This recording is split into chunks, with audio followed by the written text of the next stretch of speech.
ओम नमः शिवाय। हर हर महादेव। प्रिय श्रोताओं, आप सभी को सावन की बहुत बहुत शुभकामनाएं। आज से आप सब सावन मास महात्म का प्रत्येक दिन सभी अध्यायों का एक एक करके कथा का श्रवण इस चैनल पे कर पाएंगे। हिंदू धर्म में सावन के महीने का बड़ा ही विशेष महत्व माना गया है। सावन के महीने में भगवान शिव का पूजन करना, भगवान शिव का अभिषेक करना, सावन सोमवार का व्रत और सावन मास महात्म कथा आदि श्रवण करने का बड़ा ही विशेष महत्व माना गया है। भगवान शिव, भगवान भोलेनाथ एक ऐसे देव है जो अपने भक्तों के ऊपर थोड़े से जल से ही प्रसन्न हो जाते हैं और अपना कृपा प्रदान करते हैं। भगवान शिव के भक्त इस महीने में अपने कांधे पर कांवड़ रख के दूर दूर तक भगवान शिव को जल अर्पित करने के लिए जाते हैं। तो आइए सुनते हैं सावन मास महात्म कथा में पहले अध्याय की कथा। तो प्रेम से बोलिए भगवान भोलेनाथ की जय, माता पार्वती की जय। कथा के अनुसार एक समय की बात है। सनक ऋषि बोले कि हे सूत, हे महाभाग, हे व्यासेश्य, आपके मुख कमल से अनेकों आख्यानों को सुनते हुए हम लोगों की तृप्ति नहीं होती, अपितु बार बार सुनने की इच्छा बढ़ती जा रही है।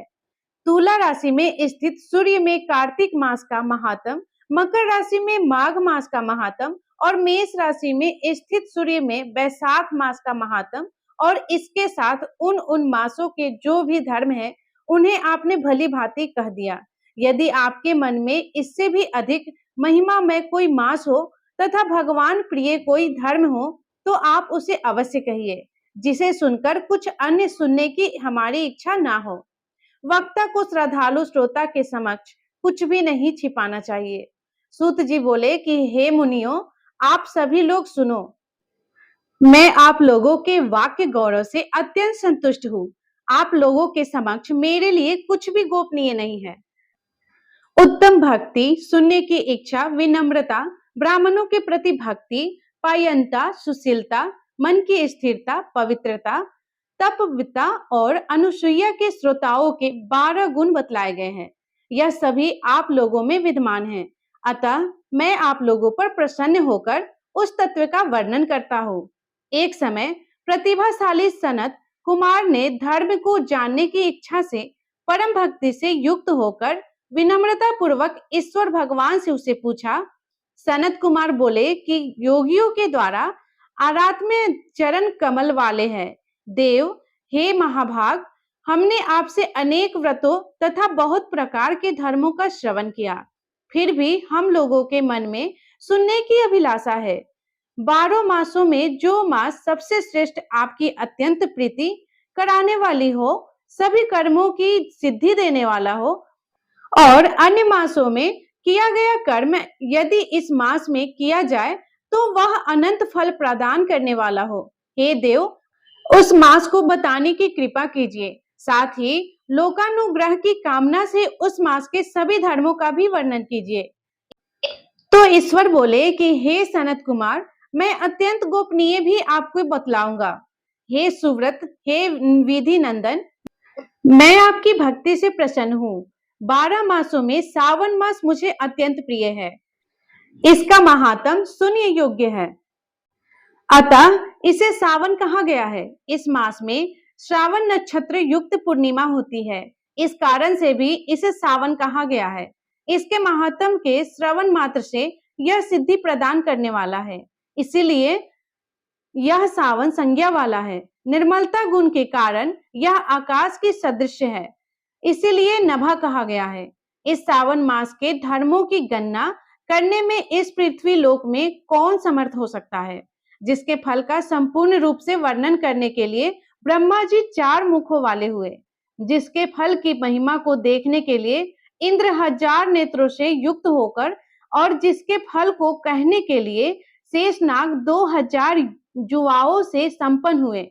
अधिक कहने से क्या प्रयोजन, इसके महात्म को देखने और कहने में कोई भी समर्थ नहीं है।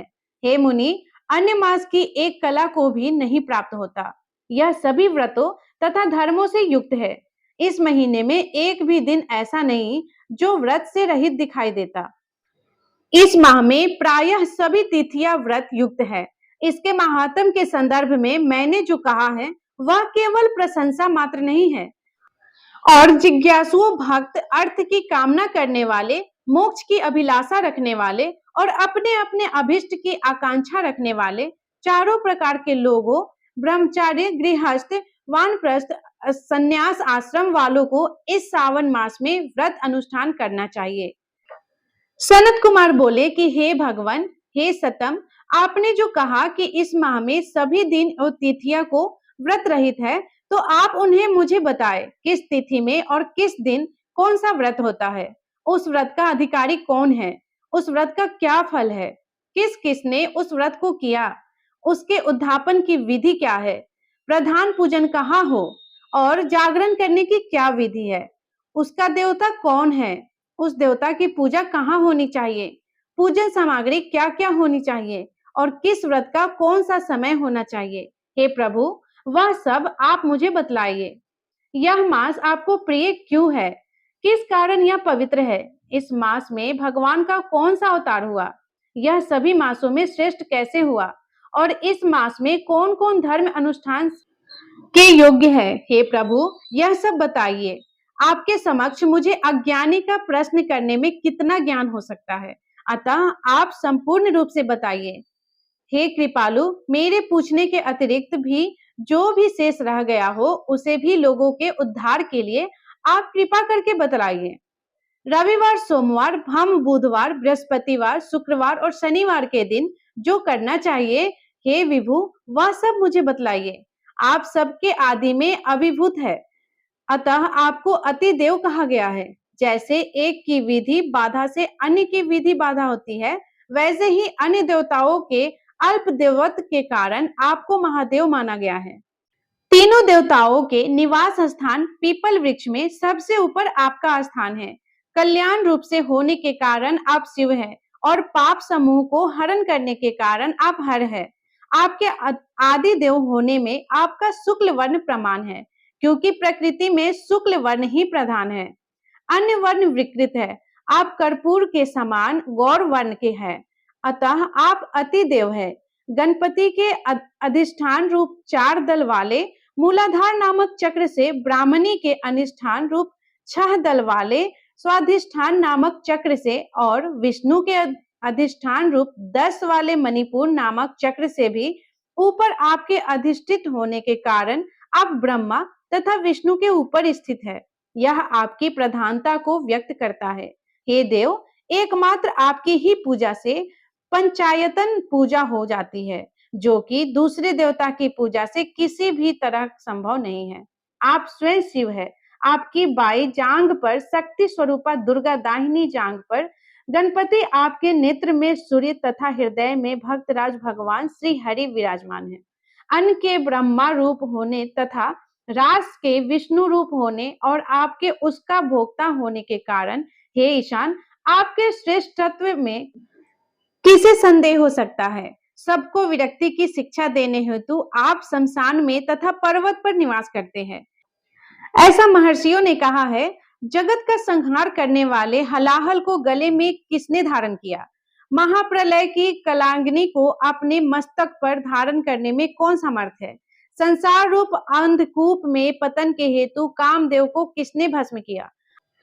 आप ऐसे ही हैं। आपकी महिमा अपरंपार है। एक तुच्छ प्राणी में करोड़ों जन्मों में भी आपके प्रभाव का वर्णन नहीं कर सकता।